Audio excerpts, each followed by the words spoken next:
വീർക്കുകയും ചലം നിറഞ്ഞ തൊണ്ണുകളിൽ നിന്ന് പല്ലുകൾ അടർന്നു വീഴുകയും ചെയ്യുന്നത് അപൂർവമല്ല. എന്നാലും ഉടമകൾ അവനെ വെറുതെ ഇരിക്കാൻ വിടില്ല. ക്യാമ്പിലേക്ക് തിരിച്ചെത്തിയപ്പോഴാണ് മാവിലത്തൊട്ടുകരയിൽ സംഘട്ടനത്തിൽ ആദ്യം നിലം പതിച്ചവരിൽ ഒരാൾ പഴശ്ശിരാജാവായിരുന്നുവെന്ന് ഞാൻ കണ്ടെത്തുന്നത്. 2 പാത്രങ്ങൾ നൽകപ്പെട്ടിരുന്നു. ഒന്ന് ഭക്ഷണം കഴിക്കാനും മറ്റേത് മലമൂത്ര വിസർജനം ചെയ്യാനും. ശിക്ഷാവിധികൾ പ്രധാനമായും ചാട്ടവാർഡ് തന്നെയായിരുന്നു. ദേവദാസികൾ ശൃംഗാരരസം കലർത്തി വികസിപ്പിച്ചെടുത്ത നൃത്തരൂപമാണ് മോഹിനിയാട്ടമായി മാറിയത്. മൃതശരീരത്തോടൊപ്പം അടക്കം ചെയ്തിരിക്കാവുന്ന വമ്പൻ നിധിശേഖരം അന്വേഷിച്ചായിരുന്നു തിരച്ചിൽ നടത്തിയത്. പക്ഷേ ഇതുവരെ ആർക്കും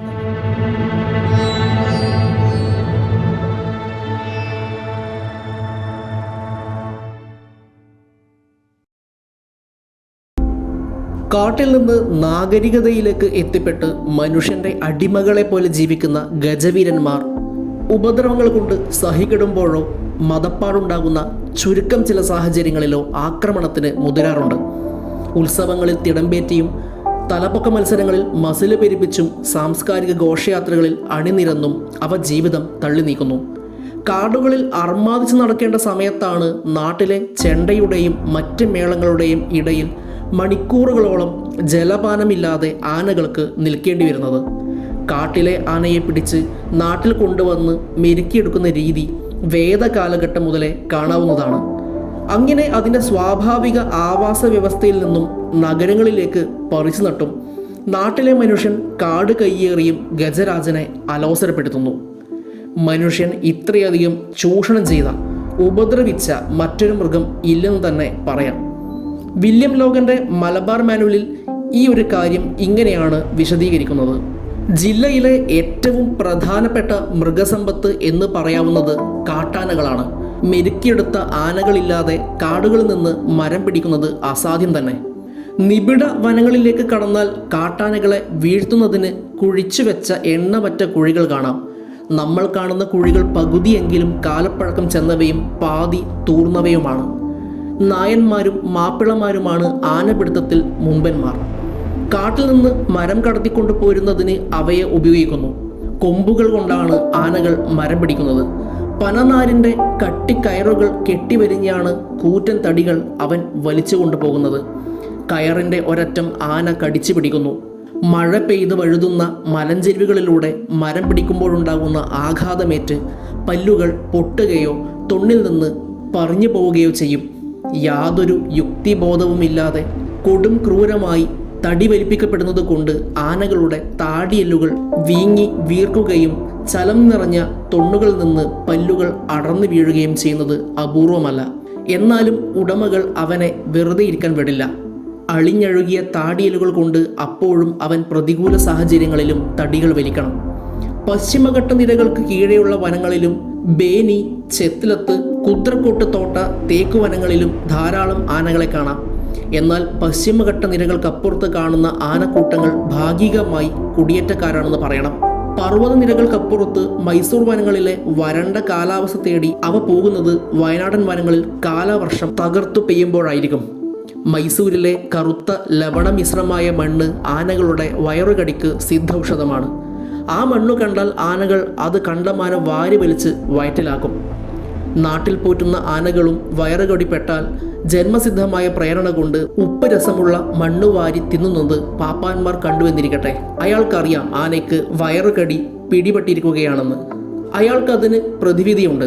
തൊട്ടടുത്ത അങ്ങാടിയിൽ കിട്ടുന്ന പച്ചമരുന്നുകളും ഉണക്കത്തോടുകളും ലവണങ്ങളും അരച്ച് കലക്കി വായിൽ ഒഴിച്ചു കൊടുക്കുന്നു. ഇങ്ങനെ ഉണ്ടാകുന്ന മിശ്രിതം രോഗം മാറാനല്ല മൂർച്ഛിക്കാനാണ് പ്രയോജനപ്പെടുക എന്ന് പാരമ്പര്യ വിശ്വാസിയായ പാപ്പാൻ മനസ്സിലാക്കുന്നില്ല. മിശ്രിതത്തിൽ ചേർക്കുന്ന പദാർത്ഥത്തിൽ ആവണക്കെണ്ണയും പാഷാണവും ചെമ്പിൻ ക്ലാവും പോത്തിറച്ചിയും മയിലെണ്ണയും എല്ലാം പെടുമെന്ന് പറഞ്ഞാൽ മതിയല്ലോ. ഇന്ത്യയിലെ ആനകൾക്ക് വേണ്ടത്ര കരുത്ത് പോരാ എന്നും മറ്റുമുള്ള പരാതികൾ ഞാൻ കേൾക്കാറുണ്ട്. എന്നാൽ ദൈവസൃഷ്ടിയിലെ മഹജ്ജീവികളിലൊന്നായ ഇതിനെ കണ്ണിൽ ചോരയില്ലാത്ത ക്രൂരതയോടെയാണ് മനുഷ്യൻ കൈകാര്യം ചെയ്യുന്നത് എന്ന് വരുമ്പോൾ എന്തുമാത്രം തടിമിടക്കുള്ള ജന്തുവായാലും അടിപണിത് പോകും. വാരിക്കുഴിയിൽ നിന്ന് പിടിക്കുമ്പോൾ മുതൽ തുടങ്ങുന്നതാണ് ആനകൾ അനുഭവിക്കുന്ന കൊടും പാതകങ്ങൾ. കാട്ടിൽ നിന്ന് ചുട്ടുപൊള്ളുന്ന വെയിലിൽ പീഠഭൂമിയിലേക്കോ സമതലത്തിലേക്കോ ചങ്ങലയിട്ട് കൊണ്ടുപോകുന്നു. അവിടെ കത്തിപ്പടരുന്ന വെയിലിൽ എരിപൊരി കൊള്ളുന്ന ആനയ്ക്ക് ദാഹശമനത്തിന് പലപ്പോഴും ഒരിറ്റു വെള്ളം പോലും കൊടുക്കാതെ തളച്ചിടുന്നു. എക്കാലവും അതിന് കൊടുക്കുന്ന തീറ്റ തെങ്ങോലമടലും ആലിലക്കമ്പും ഈന്തപ്പട്ടയും. അങ്ങനെ ജീവിതാവസാനം വരെ ആഹാര രീതിക്ക് മാറ്റമില്ലാതെ നല്ല കാലത്തും ചീത്തക്കാലത്തും ഒരുപോലെ അവറ്റകൾ മുന്നോട്ടേക്ക് പോകുന്നു. മറ്റൊരു തരത്തിൽ പറഞ്ഞാൽ, കാട്ടിൽ സ്വതന്ത്രമായി വിഹരിച്ചവനെ പിടിച്ച് നാട്ടിൽ കൊണ്ടുവരുന്ന മനുഷ്യർ നിരന്തരം വർഷങ്ങളോളം പീഡിപ്പിച്ച് കൊല്ലാകൊല ചെയ്യുന്നു. മലബാറിൽ ആനകളെ പിടിക്കുന്ന രീതി ഒന്ന് പ്രത്യേകമാണ്. ആനയുടെ സഞ്ചാരമാർഗങ്ങളിൽ ഒട്ടേറെ വാരിക്കുഴികൾ കുഴിച്ച് കുഴിക്ക് വിലങ്ങനെ ഒരു മരം വെട്ടിവീഴ്ത്തുന്നു. സാധാരണഗതിയിൽ മരച്ചില്ലകൾ തിന്നാൻ അവിടേക്ക് കടക്കുന്ന ആനകൾ കുഴിയിലായിരിക്കും കാലുവെക്കുക.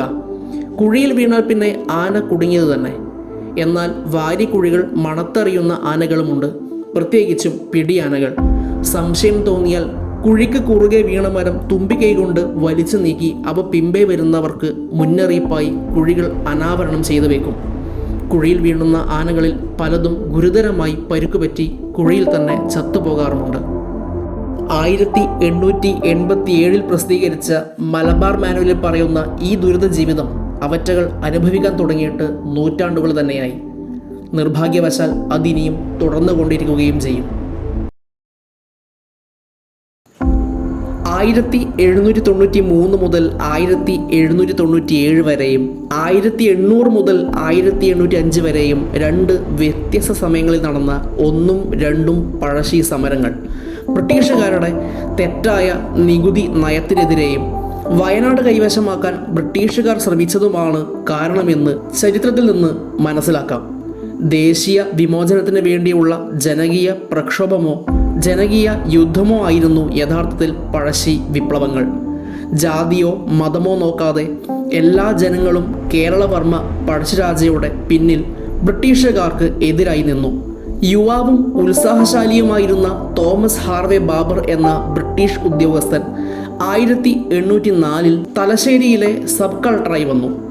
പഴശ്ശി വിപ്ലവം അടിച്ചമർത്താനുള്ള ചുമതല അദ്ദേഹത്തിൽ നിക്ഷിപ്തമായി. 1805 നവംബർ 30 കേരളവർമ്മ പഴശ്ശിരാജ വെടിയേറ്റ് മരിക്കുന്നത്. 1805 നവംബർ 31 മലബാറിലെ പ്രിൻസിപ്പൽ കളക്ടർക്ക് എഴുതിയ കത്തിൽ പഴശ്ശിരാജയുടെ മരണത്തെക്കുറിച്ച് ബാബർ വിശദീകരിക്കുന്നത് ഇങ്ങനെയാണ്: രാത്രി മുഴുക്കെ ഞങ്ങൾ വനാന്തരങ്ങൾ താണ്ടി. പിറ്റേന്ന് കാലത്ത് 7 മണി വരെ കങ്കാരപ്പുഴക്കര എത്താൻ കഴിഞ്ഞില്ല. ഇവിടെ വെച്ച് ഞങ്ങൾ 2 ഭാഗങ്ങളായി പിരിഞ്ഞു. പുഴക്കരയിലൂടെ നടന്നു നീങ്ങിയപ്പോൾ ഒരു കുന്നിൻ ചെരുവിൽ അടുത്തായി പണിതീർത്തതെന്ന് കരുതാവുന്ന ഒരേ ആകൃതിയിലുള്ള ഒട്ടേറെ കുടിലുകൾ കണ്ടു. 9 മണിവരെ പിന്നെയും നടന്നു. എല്ലാവരും ക്ഷീണിച്ചിരുന്നു. ലഘുഭക്ഷണത്തിനും വിശ്രമത്തിനുമായി കുറച്ച് സമയം തങ്ങിയ ശേഷം പിന്നെയും യാത്ര തുടർന്നു. കണ്ണിൽപ്പെട്ട ഓരോ കാട്ടുപാതയും തങ്ങളുടെ സൂക്ഷ്മമായ പരിശോധനയ്ക്ക് വിധേയമാക്കി. അതിൻ്റെ അറ്റത്തോ ഓരങ്ങളിലോ ഉള്ള കാടുകളിൽ ലഹളക്കാർ ഒളിച്ചിരിപ്പുണ്ടോ എന്നറിയുകയായിരുന്നു ലക്ഷ്യം. ഇടതൂർന്നുയർന്ന് വളർന്നു നിൽക്കുന്ന പുൽക്കാടുകൾക്കും തേക്കുമരങ്ങൾക്കും ഇടയിലൂടെ മൈസൂർ അതിർത്തിയിൽപ്പെട്ട പ്രദേശത്ത് 1.5 നാഴിക ഞങ്ങൾ സഞ്ചരിച്ചപ്പോൾ മുന്നണി സംഘത്തെ നയിക്കുകയായിരുന്ന ചാരൻ സുബേദാർ പൊടുന്നനെ നിന്ന് എന്നെ അടുത്തേക്ക് മാടി വിളിച്ചുകൊണ്ട് പരിസരങ്ങളിൽ ആളനക്കവും ശബ്ദവും കേട്ടതായി പറഞ്ഞു. ഞാൻ പെട്ടെന്ന് തന്നെ മുന്നോട്ടേക്ക് കയറി വന്നു. ഞങ്ങളുടെ ഇടതുവശത്തുള്ള മാവിലത്തോടിൻ്റെ കരയിൽ 10ഓളം ആളുകൾ യാതൊന്നും സംശയിക്കാതെ നിലയുറപ്പിച്ചതായി കണ്ടു. കൂടെയുള്ളവരുമായി മുന്നോട്ട് നീങ്ങാൻ ഞാൻ നിശ്ചയിച്ചു. കാത്തുനിന്നാൽ ഒരുപക്ഷെ ഞങ്ങൾ കലാപകാരികളുടെ ശ്രദ്ധയിൽപ്പെടുകയും രക്ഷപ്പെടാൻ അവർക്ക് അവസരം കൂട്ടുകയും ചെയ്തേക്കാം. 30 പേരോളം വരുന്ന ഞങ്ങളുടെ പാർട്ടി ചേരൻ സുബേദാരെ മുൻനിർത്തി നിമിഷങ്ങൾ കൊണ്ട് മാവിലത്തോടിൻ്റെ കരയിലെത്തുകയും ലഹള സംഘത്തിനിടയിലേക്ക് ചാടി വീഴുകയും ചെയ്തു. തുടർന്നുണ്ടായ ഏറ്റുമുട്ടൽ അധിക സമയം നീണ്ടുനിന്നില്ല. ലഹളക്കാരിൽ പലരും നിലംപതിച്ചു. മറ്റുള്ളവർ പ്രാണനം കൊണ്ട് ഓടിമറഞ്ഞു. വീണവരെ കൊൽക്കാരന്മാർ വലിച്ചിഴച്ചു കൊണ്ടുപോയി. കുറച്ചു നേരത്തേക്ക് ആളും അനക്കവും കണ്ടില്ല. ആ സമയത്താണ് വലതുവശത്ത് നിന്ന് ഒരു വെടിയൊച്ച കേട്ടത്. ആ സ്ഥലത്തേക്ക് ഞങ്ങളും തിരിച്ച് നിറയൊഴിച്ചു. ഒപ്പം തന്നെ ശിപായികളും കൊൽക്കാരന്മാരും ചേർന്ന് പുതിയൊരു സംഘം ലഹളക്കാരുമായി ഏറ്റുമുട്ടുന്നത് കണ്ടു. കുങ്കൻ്റെ സംഘത്തിൽപ്പെട്ടവരായിരുന്നു അവർ. വെടിയൊച്ച കേട്ടപ്പോൾ ഇക്കൂട്ടർ കാടിനുള്ളിലേക്ക് ഓടി മറഞ്ഞു. ഞങ്ങൾ പിന്തുടർന്നു നോക്കിയെങ്കിലും ആരെയും കണ്ടില്ല. ഇടതുവശത്ത് നേരത്തെ ഞങ്ങൾ നേരിട്ട കലാപ സംഘത്തിൽപ്പെട്ട ഓടി ഒളിച്ച ഒരുവനെ പിടികൂടിയപ്പോൾ പഴശ്ശിരാജ കൂട്ടത്തിലുണ്ടായിരുന്നു എന്നവൻ പറഞ്ഞു. ക്യാമ്പിലേക്ക് തിരിച്ചെത്തിയപ്പോഴാണ് മാവിലത്തൊട്ടുകരയിൽ സംഘട്ടനത്തിൽ ആദ്യം നിലം പതിച്ചവരിൽ ഒരാൾ പഴശ്ശിരാജാവായിരുന്നുവെന്ന് ഞാൻ കണ്ടെത്തുന്നത്. എൻ്റെ കച്ചേരി കീഴ് ജീവനക്കാരൻ കണാരമേനോനാണ് പഴശ്ശിരാജ രക്ഷപ്പെടുന്നതിൽ നിന്ന് തടയാനുള്ള ഭാഗ്യം സിദ്ധിച്ചത്. സ്വന്തം ജീവൻ അപകടപ്പെടുത്തിയാണ് ഭൃത്യൻ ഇക്കാര്യം സാധിച്ചത്. കാരണം രാജയുടെ തോക്കിൻ്റെ കുഴൽ കണാരമേനോൻ്റെ നെഞ്ചിലേക്ക് നീട്ടിയിരുന്നു. മരണത്തെ മുഖാമുഖം കണ്ടപ്പോൾ അസാധാരണനായ ഈ മനുഷ്യൻ അന്തസ്സും അഭിമാനവും വിടാതെ കണാരമേനോനോട് ഇങ്ങനെ പറഞ്ഞു: മ്ലേച്ഛൻ, നീ എന്നെ തൊട്ട് അശുദ്ധപ്പെടുത്തരുത്. പഴശ്ശിരാജാവിന് പുറമെ രാജയുടെ 4 അനുയായികളും ഏറ്റുമുട്ടലിൽ കൊല്ലപ്പെട്ടു. രാജാവിൻ്റെ സഹധർമ്മിണിയോടും പഴശ്ശിരാജയ്ക്ക് പുറമെ രാജയുടെ മറ്റ് 4 അനുയായികളും ഏറ്റുമുട്ടലിൽ കൊല്ലപ്പെട്ടു. രാജാവിൻ്റെ സഹധർമ്മിണിയോടും അവരുടെ ഒട്ടേറെ പരിസേവികന്മാരോടുമൊപ്പം പലരെയും തടവുകാരായി പിടിച്ചു. ഒരു സ്വർണ്ണ കഠാരയും ഒരു സ്വർണ്ണ കണ്ഠമാലയും ഒഴിച്ച് മറ്റു വസ്തുക്കളൊന്നും കണ്ടെത്താൻ കഴിഞ്ഞില്ല. കഠാര എൻ്റെ കൈവശമുണ്ട്. സ്വർണ്ണമാല ഞാൻ ക്യാപ്റ്റൻ ക്ലഫാമിന് സമ്മാനിച്ചു. രാജപത്നിയുടെ വിവരണത്തിൽ നിന്ന് അവർ വിവരണാതീതമായ കഷ്ടപ്പാടുകൾ സഹിക്കേണ്ടി വന്നു. പ്രത്യേകിച്ചും കഴിഞ്ഞ 10 ദിവസങ്ങളിൽ പഴശ്ശിരാജയുടെ മൃതദേഹം ഞാൻ സഞ്ചരിച്ച പല്ലക്കിലേക്ക് മാറ്റി. രാജപത്നിയെ ക്യാപ്റ്റൻ ക്ലഫാമിൻ്റെ പല്ലക്കിൽ കയറ്റി.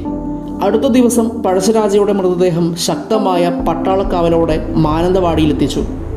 മൃതദേഹത്തോടൊപ്പം അയച്ച ശിരസ്ദാർക്ക് എല്ലാ ബ്രാഹ്മണരെയും വിളിച്ചു വരുത്തി ശവസംസ്കാരം പാരമ്പര്യ വിധിപ്രകാരം നടത്തണമെന്ന് നിർദ്ദേശം നൽകിയിരുന്നു. ഇങ്ങനെ ഒരു ബഹുമതിക്ക് ഒരു പ്രഖ്യാപിത ലഹള തലവനാണെന്നിരിക്കലും രാജ്യത്തിലെ യഥാർത്ഥ നാടുവാഴികളിൽ ഒരാളെന്ന നിലയ്ക്ക് അദ്ദേഹം സർവ്വതാ അർഹനാണെന്ന് എനിക്ക് തോന്നി. മരണത്തിന് പോലും മായ്ക്കുവാനാകാത്ത ആരാധനാസ്പർശിയായ സ്നേഹാദരങ്ങളോടെ ജനങ്ങൾ വീക്ഷിച്ചിരുന്ന പഴശ്ശിരാജാവിൻ്റെ കാര്യത്തിൽ എല്ലാ വർഗത്തിൽപ്പെട്ടവർക്കും സുസ്ഥിര താല്പര്യമുണ്ടായിരുന്നതായി ഞാൻ കണ്ടു. കൂടാതെ അസാധാരണനും അതുല്യനുമായ ഒരു വിശിഷ്ട വ്യക്തിയാണ് രാജാവെന്ന് TH ബാബർ പിന്നീട് രേഖപ്പെടുത്തുകയും ചെയ്തിട്ടുണ്ട്. അദ്ദേഹത്തിന് ജനങ്ങളുടെ മേലുണ്ടായിരുന്ന അത്ഭുതകരമായ സ്വാധീന ശക്തിയെ അദ്ദേഹം പ്രശംസിക്കുകയും ചെയ്തു.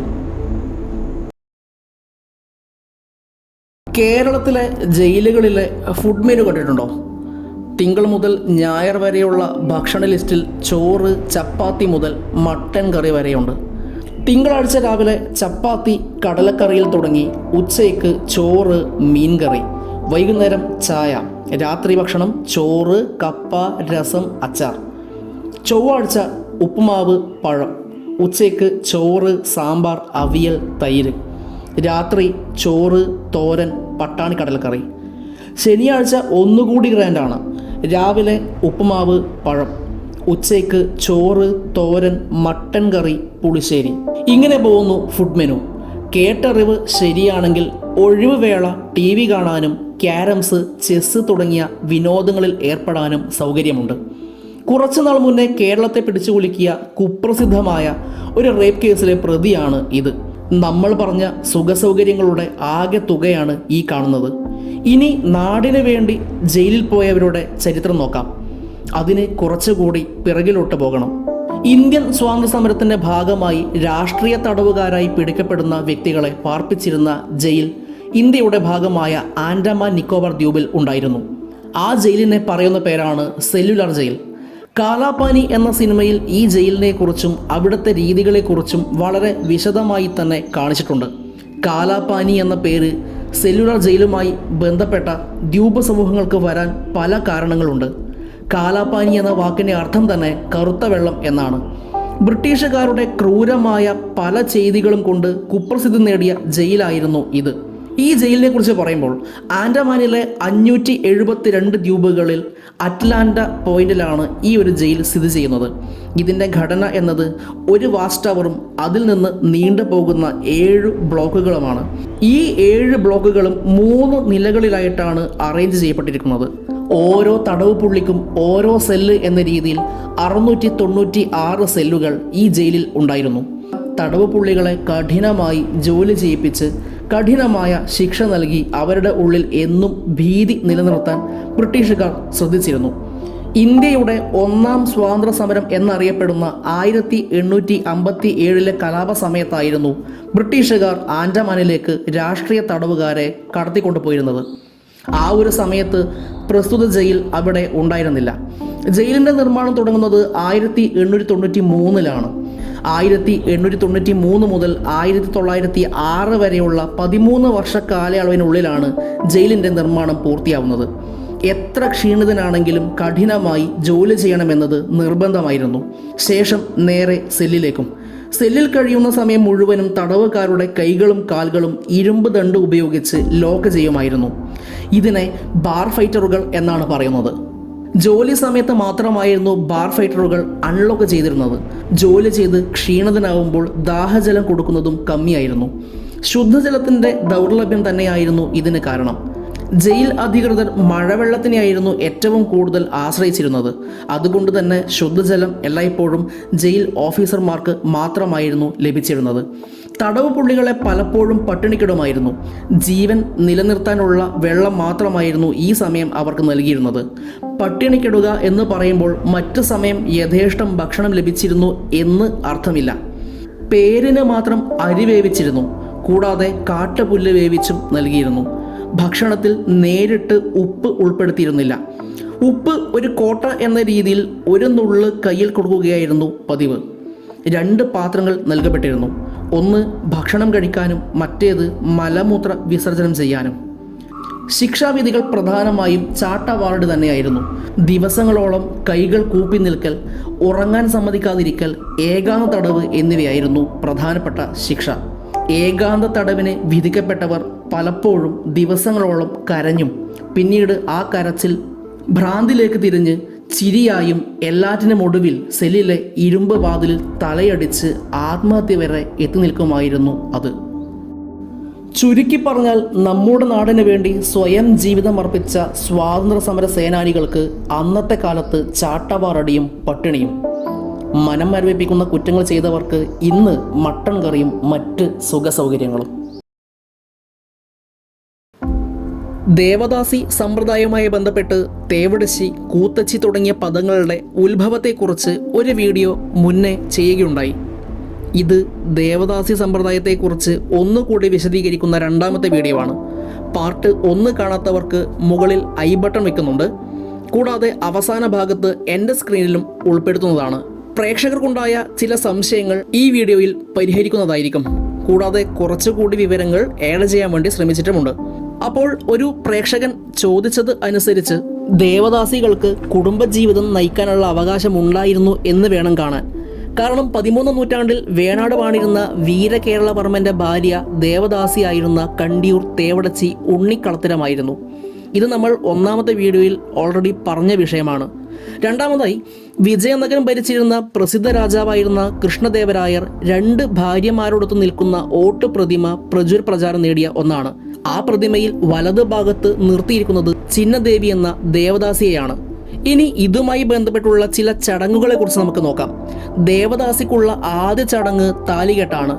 ക്ഷേത്ര വിഗ്രഹത്തെയാണ് വിവാഹം കഴിക്കുന്നത് എന്നതിനാൽ ക്ഷേത്രത്തിലെ പ്രധാന പൂജാരിയാണ് ദേവന് വേണ്ടി വരനായെത്തുന്നത്. വിഗ്രഹത്തിന് മുന്നിലാണ് വിവാഹ ചടങ്ങുകൾ നടത്തുന്നത്. താലികെട്ട് കല്യാണത്തിൻ്റെ മുഴുവൻ ചെലവും വഹിക്കേണ്ടത് പെൺകുട്ടിയുടെ വീട്ടുകാരാണ്. ക്ഷേത്ര വധുവായാണ് ദേവദാസി ക്ഷേത്രാങ്കണത്തിലേക്ക് പ്രവേശിക്കുന്നത്. വിവാഹത്തിനായി നിശ്ചയിക്കപ്പെട്ട ദിവസം പെൺകുട്ടി ക്ഷേത്രക്കുളത്തിൽ കുളിച്ച് സർവാഭരണ വിഭൂഷിതയായി ഒരു വെള്ളിത്താലത്തിൽ 2 പുടവ, താലി, പുഷ്പങ്ങൾ, വെറ്റില, അടയ്ക്ക എന്നിവ ഒരുക്കി ക്ഷേത്രത്തിലേക്ക് പ്രവേശിക്കുന്നു. ക്ഷേത്ര പൂജാരി താലം സ്വീകരിച്ച് അത് വിഗ്രഹത്തിന് മുന്നിൽ പ്രതിഷ്ഠിക്കുന്നു. വധുവായി ഒരുങ്ങിയെത്തിയ പെൺകുട്ടിയെ ശ്രീകോവിലിനകത്തേക്ക് പ്രവേശിപ്പിച്ച് വിഗ്രഹത്തിന് മുന്നിലിരുത്തുന്നു. തുടർന്ന് വിവാഹ മുഹൂർത്ത വേളയിൽ ഉച്ചരിക്കുന്ന വിവാഹ സൂക്തം പൂജാരി ചൊല്ലുന്നു. 3 തവണ മന്ത്രങ്ങൾ ചൊല്ലിയ ശേഷം ദേവന് വേണ്ടി പൂജാരി പുടവ കൊടുക്കുകയും താലി കഴുത്തിൽ കെട്ടുകയും ചെയ്യുന്നു. അതിനുശേഷം ദേവന് സമർപ്പിക്കുന്ന ക്ഷേത്ര നിവേദ്യം പെൺകുട്ടിക്കായി നൽകുന്നു. അതോടെ അവൾ ക്ഷേത്രത്തിൻ്റെ സ്വന്തം ദേവദാസിയാകുന്നു. തുടർന്ന് വധുവിൻ്റെ വീട്ടിൽ 4 ദിവസം നീണ്ടു നിൽക്കുന്ന വലിയ സദ്യ ഒരുക്കി ആർഭാടമായ ചടങ്ങുകൾ നടക്കും. ക്ഷേത്രത്തിലേക്കും വധുഗൃഹത്തിലേക്കും വാദ്യഘോഷങ്ങളോടെയാണ് വധുവിനെ കൊണ്ടുപോകുന്നത്. അതോടെ അവൾ ക്ഷേത്ര ദേവദാസിയാകുന്നു. ക്ഷേത്രത്തിലെ അനുഷ്ഠാന കഴകവൃത്തികൾ ചെയ്യുവാൻ നിയോഗിക്കപ്പെടുന്നത് അവൾ ഋതുമതി ആയതിനു ശേഷം മാത്രമാണ്. ദക്ഷിണേന്ത്യയിലെ ചില പ്രദേശങ്ങളിൽ ദേവദാസികളുടെ വിവാഹ രീതി വ്യത്യസ്തമാണ്. ക്ഷേത്ര വിഗ്രഹത്തെ തന്നെ മാലയിട്ട് വരനായി സ്വീകരിക്കുന്ന സമ്പ്രദായം ചിലയിടത്തുണ്ട്. വിഗ്രഹത്തിന് പകരം വരൻ്റെ സ്ഥാനത്ത് വാൾ എന്ന സങ്കല്പത്തോടെ നടത്തുന്ന വിവാഹങ്ങളുമുണ്ട്. അത്തരം വിവാഹ സമ്പ്രദായത്തിൽ വധുവിനെ അണിയിച്ചൊരുക്കി ക്ഷേത്രത്തിലേക്ക് ആനയിക്കുന്നു. ക്ഷേത്ര നമസ്കാര മണ്ഡപത്തിൽ വധുവിനെയും വലതുഭാഗത്തായി വരൻ്റെ സ്ഥാനത്ത് വാളും ഉറപ്പിച്ചു നിർത്തുന്നു. വധുവിനും വാളിനും ഇടയിൽ ഒരു കർട്ടൻ തൂക്കിയിടുന്ന സമ്പ്രദായമുണ്ട്. മുഹൂർത്ത സമയത്ത് ക്ഷേത്ര പൂജാരി വിവാഹ സൂക്തങ്ങൾ ചൊല്ലുകയും ദേവദാസി പെൺകുട്ടി വരനായി സങ്കല്പിച്ച വാളിനെ മാലയിടുകയും ചെയ്യുന്നു. ക്ഷേത്ര പൂജാരിയെ പോലെ പ്രധാന സ്ഥാനത്താണ് ദേവദാസി അവരോധിക്കപ്പെടുന്നത്. ഇനി ദേവദാസികളുടെ ഉൽപ്പത്തിയെക്കുറിച്ച് പറയാം. സാമൂഹ്യ ജീവിതത്തിൻ്റെ ചില പ്രത്യേക ഘട്ടങ്ങളിലാണ് സ്ത്രീകൾ ദേവദാസികളായി മാറുന്നത്. ദേവദാസികളുടെ ഉൽപ്പത്തിയെക്കുറിച്ച് എഡ്ഗാർഡ് തേഴ്സ്റ്റൺ സൂക്ഷ്മമായി പഠനം നടത്തിയിട്ടുണ്ട്. ക്ഷത്രിയ, വൈശ്യ, ശൂദ്ര ജാതികളിൽ നിന്നുള്ള സ്ത്രീകളാണ് ദേവദാസികളായി ക്ഷേത്രത്തിലേക്ക് നടയിരുത്തപ്പെടാറുള്ളത്. ദേവദാസികളായി പട്ടം കിട്ടിയ ഇവരെ ഒരു പ്രത്യേക ജാതിക്കാരായാണ് അദ്ദേഹം പരിഗണിക്കുന്നത്. ദേവദാസിമാരുടെ ഉൽപ്പത്തിയെക്കുറിച്ച് തേഴ്സ്റ്റൺ ഇപ്രകാരം വിശദീകരിക്കുന്നു. 7 തരത്തിലുള്ള ദേവദാസികളെക്കുറിച്ച് അദ്ദേഹം പറയുന്നുണ്ട്. ഒന്നാമതായി ദത്ത. താൻ തന്നെ ഒരു ക്ഷേത്രത്തിലേക്ക് വഴിപാടായി ചെയ്യുന്നവളാണ് ദത്ത എന്ന പേരിൽ അറിയപ്പെടുന്നത്. രണ്ടാമതായി വിക്രീത. പണം കൊടുത്ത് വിലയ്ക്ക് വാങ്ങുന്നവളാണ് വിക്രീത എന്ന പേരിൽ അറിയപ്പെടുന്നത്. മൂന്നാമതായി ഭൃത്യ. സ്വന്തം വീട്ടുകാരുടെ ക്ഷേമത്തിനായി സ്വയം ക്ഷേത്രത്തിലേക്ക് കൊടുത്തവളാണ് ഭൃത്യ എന്ന പേരിൽ അറിയപ്പെടുന്നത്. നാലാമതായി ഭക്ത. ദേവനോടുള്ള ഭക്തി കാണിക്കുന്ന സ്വയം സമർപ്പിക്കപ്പെട്ടവളാണ് ഭക്ത. അഞ്ചാമതായി ഹൃദ. ആരെങ്കിലും വശീകരിച്ചു കൊണ്ടുപോയി ക്ഷേത്രത്തിലേക്ക് ദാനം ചെയ്യപ്പെട്ടവൾ. ആറാമതായി അലങ്കാര. സംഗീതത്തിലും നൃത്തത്തിലും നിപുണകളായവരെ രാജാവോ പ്രഭുവോ ക്ഷേത്രത്തിലേക്ക് സമ്മാനിച്ചവൾ. ഏഴാമതായി രുദ്രഗണിക. കൃത്യമായി പ്രതിഫലം വാങ്ങി ക്ഷേത്രത്തിൽ ആടുകയും പാടുകയും ചെയ്യുന്നവൾ. പെൺകുട്ടികൾ മാത്രമുള്ള വീടുകളിൽ ആൺസന്താനങ്ങൾ ജനിക്കുന്നതിനുള്ള വഴിപാടായി ബാലികമാരെ ദേവദാസികളാക്കുന്ന പതിവുണ്ട്. ദേവപ്രീതിയിൽ ആൺകുട്ടികൾ തുടർന്ന് ജനിക്കുമെന്നുള്ള വിശ്വാസമാണ് ഇതിന് പിന്നിലുള്ളത്. ദേവദാസികൾ ക്ഷേത്രത്തിൻ്റെ ഭാഗമായതുകൊണ്ട് അവരുടെ താമസത്തിനും ചിലവിനുമുള്ള ഏർപ്പാടുകൾ വഹിച്ചിരുന്നത് ക്ഷേത്ര സ്വത്തിൽ നിന്നുമായിരുന്നു. ക്ഷേത്രത്തിനോട് അനുബന്ധിച്ചുള്ള പ്രദേശങ്ങളിൽ ദേവദാസികൾ കൂട്ടം കൂട്ടമായി താമസിച്ചു വന്നു. രാജാക്കന്മാരും ദേവദാസി സമ്പ്രദായത്തെ നന്നായി പ്രോത്സാഹിപ്പിച്ചിരുന്നു. സാമ്പത്തിക ഭദ്രതയും ഉയർന്ന സാമൂഹിക പദവിയും കൈവന്നതോടെ നൃത്ത സംഗീത നാടകത്തിൽ തൽപരരായ സുന്ദരികൾ ദേവദാസികളാകാൻ മുന്നോട്ട് വന്നു. ക്ഷേത്രകലകൾ സമ്പന്നമാകുന്നതും ഇക്കാലത്താണ്. രാജ സദസ്സുകളിലും ക്ഷേത്ര പരിസരങ്ങളിലുമല്ലാതെ നൃത്തമോ നാടകമോ അരങ്ങേറിയിരുന്നില്ല. AD 1004 ചോള രാജാവായ രാജരാജ ചോളൻ തഞ്ചാവൂരിലെ ക്ഷേത്രത്തിൽ 400 ദേവദാസി സ്ത്രീകളെ പാർപ്പിച്ചിരുന്നു. ഗുജറാത്തിലെ സോമേശ്വർ ക്ഷേത്രത്തിൽ 500 ദേവദാസി സ്ത്രീകൾ ക്ഷേത്രാർച്ചനയ്ക്കായി ഉണ്ടായിരുന്നു. 19ാം നൂറ്റാണ്ടിൽ കാഞ്ചീപുരം ക്ഷേത്രത്തിൽ 100 ദേവദാസികൾ താമസിച്ചിരുന്നു എന്ന് പറയപ്പെടുന്നു. ശുചീന്ദ്രൻ ക്ഷേത്രം, ശ്രീ പത്മനാഭസ്വാമി ക്ഷേത്രം, തൃശൂർ വടക്കുനാഥ ക്ഷേത്രം, കണ്ടിയൂർ ശിവക്ഷേത്രം, കാർത്തികപ്പള്ളി, അമ്പലപ്പുഴ, ചേർത്തല എന്നിവിടങ്ങളിലെ ക്ഷേത്രങ്ങളിലും ദേവദാസികൾ ഉണ്ടായിരുന്നു. പലരെയും പാണ്ഡ്യ രാജ്യത്തു നിന്നും കൊങ്കൺ ദേശത്തു നിന്നും കൊണ്ടുവന്നിരുന്നതായി പറയപ്പെടുന്നു. ദേവദാസികൾ ശൃംഗാരരസം കലർത്തി വികസിപ്പിച്ചെടുത്ത നൃത്തരൂപമാണ് മോഹിനിയാട്ടമായി മാറിയത്. ചിലപ്പതികാരത്തിലെ വർത്തക പ്രമാണിയായ കോവലൻ സമ്പത്ത് മുഴുവൻ ഗണികയായ മാധവിക്ക് നൽകി ജീവിതം നശിച്ചതിന് ശേഷമാണ് ഭാര്യയായ കണ്ണകിയുടെ സ്വർണ്ണച്ചിലമ്പ് വിൽക്കാൻ മധുര നഗരിയിലേക്ക് പോകുന്നത്. 17ാം നൂറ്റാണ്ടാവുന്നതോടെ ദേവദാസി പാരമ്പര്യം ക്ഷേത്ര സംസ്കാരത്തിൻ്റെ ജീർണതയിൽ നിന്ന് ഉടലെടുത്ത വേശ്യാവൃത്തിയായി മാറി. ദേവദാസികൾ സ്വത്ത് സമ്പാദിക്കാനും ലൈംഗിക ബന്ധത്തിൽ നിന്ന് ജനിക്കുന്ന പെൺകുട്ടികളെ നൃത്യാഭ്യാസം നടത്തി ദേവദാസികളാക്കി മാറ്റാനും തുടങ്ങി. പെൺകുട്ടികളില്ലാത്തവർ നിയമാനുസൃതമായി പെൺകുട്ടികളെ ദത്തെടുക്കുന്നതും സർവ്വസാധാരണമായി തീർന്നു. പിന്നീട് ഇന്ത്യൻ പീനൽ കോഡ് 1860 നിലവിൽ വന്നതോടെ 16 വയസ്സിന് താഴെയുള്ള മൈനർ കുട്ടികളെ വ്യഭിചാര വൃത്തിക്കോ എന്തെങ്കിലും അസന്മാർഗിക പ്രവൃത്തികൾക്കോ മറ്റെന്തെങ്കിലും നിയമവിരുദ്ധ പ്രവൃത്തികൾക്കോ ആയി വാങ്ങുകയും വിൽക്കുകയും വാടകയ്ക്കെടുക്കുന്നതും കുറ്റകരമായിരിക്കുമെന്ന നിയമം വന്നതോടെ ദേവദാസികൾ പെൺകുട്ടികളെ പലതരത്തിലും കൈവശപ്പെടുത്തുന്നതിന് നിയമ തടസ്സങ്ങൾ ഉണ്ടായി. മധ്യേഷ്യയിൽ റഷ്യക്കും ചൈനക്കും ഇടയിലുള്ള പ്രദേശമാണ് മംഗോളിയ. വിവിധ ഗോത്രങ്ങളായി നാടോടികളെപ്പോലെ പുൽമേടുകളിൽ അലയുന്നവരായിരുന്നു ഇവയിൽ അധികവും. ഇത്തരത്തിലുള്ള ഗോത്രജനതയെ ഒന്നിപ്പിച്ച് വിശാല മംഗോളിയൻ സാമ്രാജ്യം സ്ഥാപിച്ച പ്രമുഖ ഭരണാധികാരിയും യോദ്ധാവുമായിരുന്നു മംഗോളിയരുടെ ഗ്രേറ്റ് ഖാൻ അഥവാ ചെങ്കിസ് ഖാൻ. ഏകദേശം 1162 സൈബീരിയയിലെ ഒനോൺ നദീതീരത്തുള്ള കാരക്കോറത്തിലാണ് അദ്ദേഹം ജനിക്കുന്നത്. ഇരുമ്പ് എന്നർത്ഥം വരുന്ന തെമുജിൻ എന്നായിരുന്നു അദ്ദേഹത്തിൻ്റെ യഥാർത്ഥ പേര്. 1206 കുരുൾത്തായ് എന്നറിയപ്പെടുന്ന ഒരു ഗോത്രയോഗത്തിൽ മംഗോളിയരുടെ നേതാവായി പ്രഖ്യാപിക്കപ്പെടുന്നത് വരെ അദ്ദേഹത്തിന് ചെങ്കിസ് ഖാൻ എന്ന ബഹുമതി ലഭിച്ചിരുന്നില്ല. ഖാൻ എന്നത് നേതാവ് അല്ലെങ്കിൽ ഭരണാധികാരി എന്നർത്ഥമുള്ള ഒരു പരമ്പരാഗത ശീർഷകമാണെങ്കിലും ചെങ്കിസ് എന്നതിൻ്റെ ഉത്ഭവത്തെക്കുറിച്ച് ചരിത്രകാരന്മാർക്കിടയിൽ തന്നെ ഭിന്നാഭിപ്രായങ്ങളാണ് ഉള്ളത്. ചെങ്കിസ് എന്നത് സമുദ്രം എന്നർത്ഥത്തിലും പരമോന്നതമായ അല്ലെങ്കിൽ സാർവത്രിക ഭരണാധികാരി എന്നർത്ഥത്തിലും ഉപയോഗിച്ച് കാണുന്നു. എന്തൊക്കെയായാലും മംഗോളിയ, വടക്കൻ ചൈന, ജപ്പാൻ കടൽ തുടങ്ങി പടിഞ്ഞാറൻ യൂറോപ്പിൻ്റെയും മധ്യേഷ്യയുടെയും ഭാഗങ്ങൾ വരെ പസഫിക് സമുദ്രത്തിനും കാസ്പിയൻ കടലിടുക്കിനും ഇടയിൽ വ്യാപിച്ചു കിടക്കുന്ന പ്രദേശങ്ങൾ ആക്രമിച്ച് കീഴടക്കിയ യോദ്ധാവ് ആയിരുന്നു ചെങ്കിസ് ഖാൻ. ചെങ്കിസിൻ്റെ ബാല്യകാലം നല്ല അനുഭവങ്ങൾ നിറഞ്ഞതായിരുന്നില്ല. ചെങ്കിസിൻ്റെ 9ാം വയസ്സിലാണ് അദ്ദേഹത്തിൻ്റെ അച്ഛൻ കൊല്ലപ്പെടുന്നത്. ടാറ്റാർസ് എന്ന എതിരാളി വിഷം നൽകിയായിരുന്നു അദ്ദേഹത്തിൻ്റെ അച്ഛനെ കൊന്നത്. സ്വന്തം ഗോത്രം പിന്നീട് അദ്ദേഹത്തിൻ്റെ കുടുംബത്തെ പുറത്താക്കുകയും അമ്മയും 7 മക്കളും അടങ്ങുന്ന ആ കുടുംബം യാതനകൾ അനുഭവിച്ച് വളരുകയും ചെയ്തു. ഈ കഷ്ടപ്പാടുകളെല്ലാം ഉണ്ടായിട്ടും 20കളുടെ തുടക്കത്തോടെ അദ്ദേഹം ഒരു ശക്തനായ പോരാളിയും നേതാവുമായി വളർന്നു വന്നു. 1206 സ്വന്തമായി സൈന്യമുണ്ടാക്കിയ ചെങ്കിസ് ഖാൻ അദ്ദേഹത്തിൻ്റെ പടയോട്ടം ആരംഭിക്കുകയായിരുന്നു. ക്രൂരതയുടെ പര്യായമായി ചില ചരിത്രകാരന്മാർ ചെങ്കിസ് ഖാനെ വിശേഷിപ്പിക്കാറുണ്ട്. പക്ഷേ കഴിവുകളെ അംഗീകരിക്കാൻ യാതൊരു മടിയുമില്ലാത്ത വ്യക്തിയായിരുന്നു ചെങ്കിസ് ഖാൻ. അതിൻ്റെ ഏറ്റവും വലിയ തെളിവായി നമുക്ക് കാണാൻ കഴിയുന്നത് ചെങ്കിസിൻ്റെ ഏറ്റവും വിശ്വസ്തരായ പട്ടാള മേധാവികളിൽ ചിലർ അദ്ദേഹത്തിൻ്റെ മുൻ ശത്രുക്കളായിരുന്നു എന്നതിലാണ്. ഒരു ഉദാഹരണം പറയാം. 1201 എതിരാളികളായ തൈജട്ട് ഗോത്രത്തിനെതിരായ ഒരു യുദ്ധത്തിനിടെയാണ് ചെങ്കിസിന് ആദ്യമായി പരുക്കേൽക്കുന്നത്. ദേഹത്ത് അമ്പ് തറക്കുകയായിരുന്നു. ശേഷം തൈജട്ട് ഗോത്രത്തെ തോൽപ്പിക്കുന്നു. യുദ്ധ തടവുകാരെ അഭിസംബോധന ചെയ്യുന്നതിനിടെ ആരാണ് തനിക്ക് നേരെ അമ്പ് തൊടുത്തതെന്ന് ചോദിച്ചപ്പോൾ ഒരു സൈനികൻ ധൈര്യത്തോടെ കടന്നു വന്നു. അവൻ്റെ ധൈര്യത്തെ അംഗീകരിച്ച് ചെങ്കിസ് അവനെ തൻ്റെ സൈന്യത്തിൻ്റെ ഒരു വിഭാഗത്തിൻ്റെ തലവനാക്കി എന്ന് ചരിത്രം പറയുന്നു.